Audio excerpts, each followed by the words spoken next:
Hey, it's Eddie Casanova, North New Jersey Realtor with the weekly wrap up in real estate. If you're watching this on YouTube, make sure to hit the subscribe button and like the video so then I can share this, get this over to people just like yourself. And also be sure to leave me a comment. I would love to get your feedback on what I'm going to talk about. So I want to lead off with interest rates and how they've come down from their peak of 7%, which was happening around fall of 2022. So I've seen things come down to the low sixes.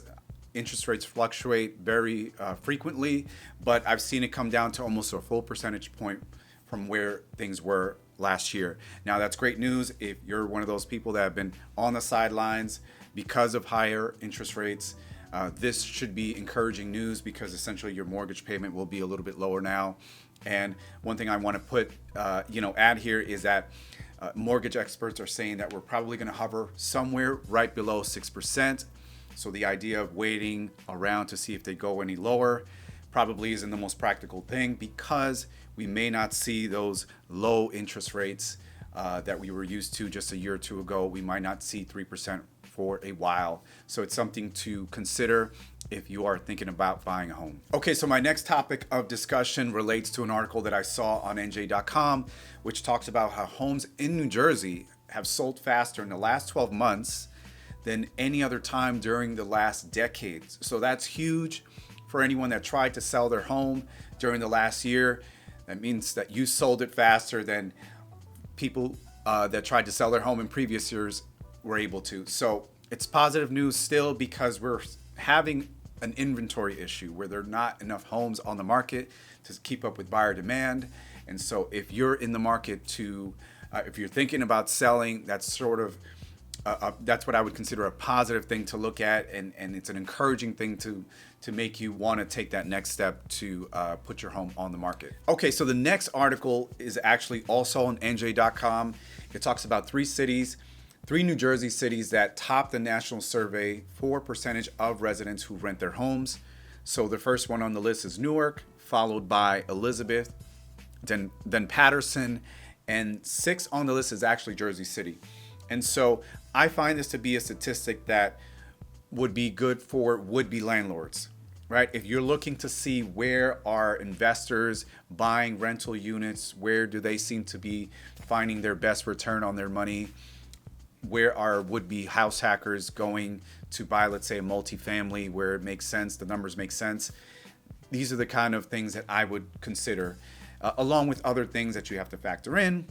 But generally speaking, these are indicators that you would look at if you're looking to get a rental property. The next article I found on the Gothamist, it's titled "Housing Costs Drive New Yorkers Out of State," report finds.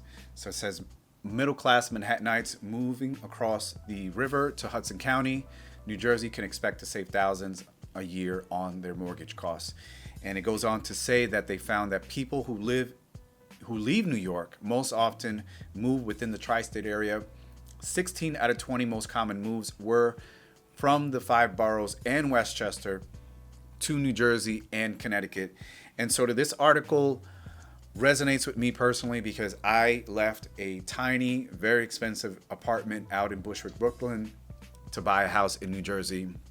And it was simply because I saw that I could own a house for what I was renting out in New York. So this article really resonated with me personally, and it might with some of you that are watching this.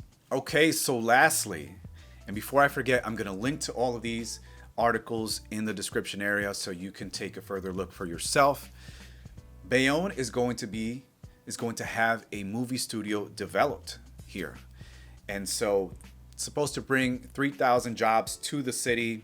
I think a percentage of those jobs are going to be reserved just for the Bayonne residents. So that's great for them. At the very least, there will be opportunities for work for those that live here. Obviously, there's been mixed reviews, mixed feelings about this by the residents themselves. So we'll have to see where this goes. I mean, generally speaking, I think it's a pretty cool thing to have a movie studio built. We'll just have to see what this looks like and how this all kind of turns out at the end. Obviously, Bayonne is right across the, 5 minutes away from Staten Island. It also borders Jersey City, so you'll have a movie studio not too far away from these respective cities. So I hope that you guys enjoyed this little short wrap up of the week. If you have any questions about real estate, my contact details are in the description. I'll see you in the next one.